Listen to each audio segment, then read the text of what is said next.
नमस्कार मित्रों, मैं यशवंत नायक और मैं भारतीय जनता पार्टी का एक छोटा सा कार्यकर्ता हूं। मैं ये बात इसलिए बता रहा हूं कि मैं अभी आपको कुछ चीज़ बताने वाला हूं। इससे आपको लगेगा कि मैं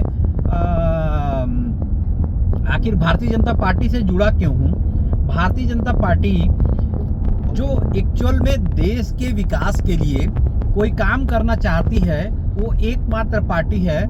वो पार्टी है भारतीय जनता पार्टी, जो देश को आगे बढ़ाने के लिए काम करना चाहती है।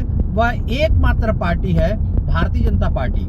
मैं आपको बताना चाहता हूं, आज़ादी के बाद से भारतीय जनता पार्टी को 2014 के बाद से पूर्ण बहुमत की सरकार मिली 2 बार, और उसके पहले हमने अटल बिहारी वाजपेयी जी ने उनको 2 बार सत्ता में रहने का मौका मिला, लेकिन वह एनडीए गठबंधन एक गठबंधन की सरकार थी। फिर भी उस गठबंधन की सरकार में एक अनोखा प्रयास किया गया, जिसमें प्रधानमंत्री ग्राम सड़क योजना जो एक मील का पत्थर साबित हुआ। गाँवों में जो गाँवों को मुख्य मार्ग से जोड़ा गया, और आज आप गांव जाएंगे तो गांव में लगभग आपको बहुत सारे ऐसे रोड मिल जाएंगे जो आपको पक्की हो चुकी हैं। बहुत सारे क्या लगभग हो गए हैं। अब प्रधानमंत्री ग्राम सड़क योजना की द्वितीय फेज, जिसमें उन रोडों को चौड़ाकरण करने का काम किया जा रहा है, वह कार्य किया जा रहा है। अब लोगों को कहना है कि भाई विकसित भारत बनाना है। तो यह जो विकसित भारत है, यह कैसे बनेगा, यह विकसित भारत का स्वरूप क्या होगा, मैं आपको बताना चाहता हूं। मैं अभी रायपुर बिलासपुर हाईवे पे हूं, और जो रायपुर बिलासपुर हाईवे पहले 2014 के पहले सिंगल रोड हुआ करता था। अगर आप एक कागज रायपुर में अगर कोई ट्रक है या कोई गाड़ी है उसको दोगे और बोलोगे कि एक एक कागज आप उसको आगे बढ़ाते जाओ, तो बिलासपुर तक बिना, अगर गाड़ी ना चले, गाड़ी को खड़ा कर दिया जाए, तो वो कागज यहाँ से बिलासपुर पहुंच जाएगी। मतलब इतनी ज्यादा ट्रैफिक इस रोड में होती थी। परंतु 2014 के बाद जो विकसित राष्ट्र का जो परिकल्पना आदरणीय नरेंद्र मोदी जी ने देखा है, मैं आपको छोटा सा उदाहरण बताना चाहता हूं, छोटा सा नजारा दिखाना चाहता हूं कि एक्चुअल में ये विकसित भारत विकसित कैसे होगा। तो आइए मैं आपको कुछ छोटा सा नजारा दिखा रहा हूं, आप गौर करेंगे। ये जो रोड है, ये बिलासपुर रायपुर कॉरिडोर रोड है। आप इसे नेशनल हाईवे कॉरिडोर रोड, और ये 6 लेन रोड है। सबसे बड़ी बात है इसकी कि ये 6 लेन रोड है।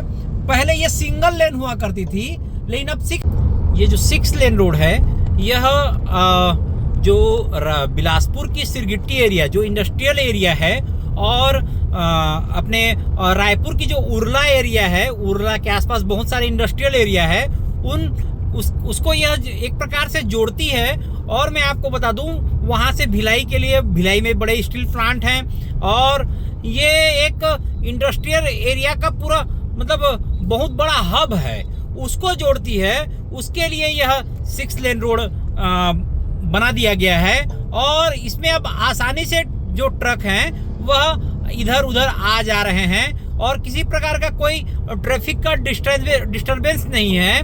तो कुल मिला के आदरणीय प्रधानमंत्री नरेंद्र मोदी जी, आदरणीय नितिन गडकरी जी, जो एक विजन लेके काम कर रहे हैं कि 2047 तक हमें विकसित भारत बनाना है, और उस विजन का ये एक छोटा सा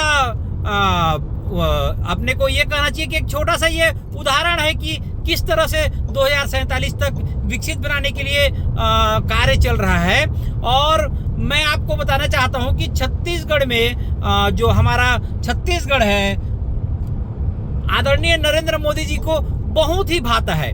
आदरणीय नरेंद्र मोदी जी छत्तीसगढ़ के एक एक तहसील तक, जब ये राष्ट्रीय स्वयंसेवक संघ के प्रचारक थे, तब ये छत्तीसगढ़ के एक एक तहसील तक पहुंच चुके हैं, एक एक तहसील को जानते हैं, और इस एरिया को अच्छी तरह से वाकिफ हैं। और हमने भी इस बार फिर से 11 में से 10 लोकसभा सीट आदरणीय नरेंद्र मोदी जी को जीता कर दिया है, और नरेंद्र मोदी जी ने भी उतना ही प्यार छत्तीसगढ़ को दिया है। अभी आप जैसे ही देखे होंगे, जो नीति आयोग की बैठक हुई उसमें हमारे आदरणीय मुख्यमंत्री विष्णुदेव साय जी को उन्होंने अपने बगल में बैठाकर लंच किया है।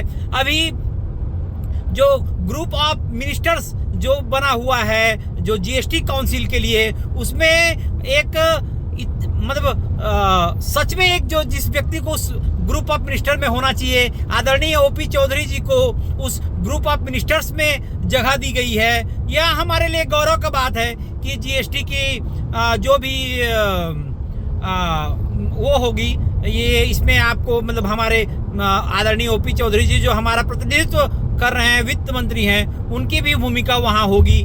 तो हमारे लिए एक सौभाग्य की बात है और लगभग भारतीय जनता पार्टी एक विकसित भारत के विजन पे काम कर रही है।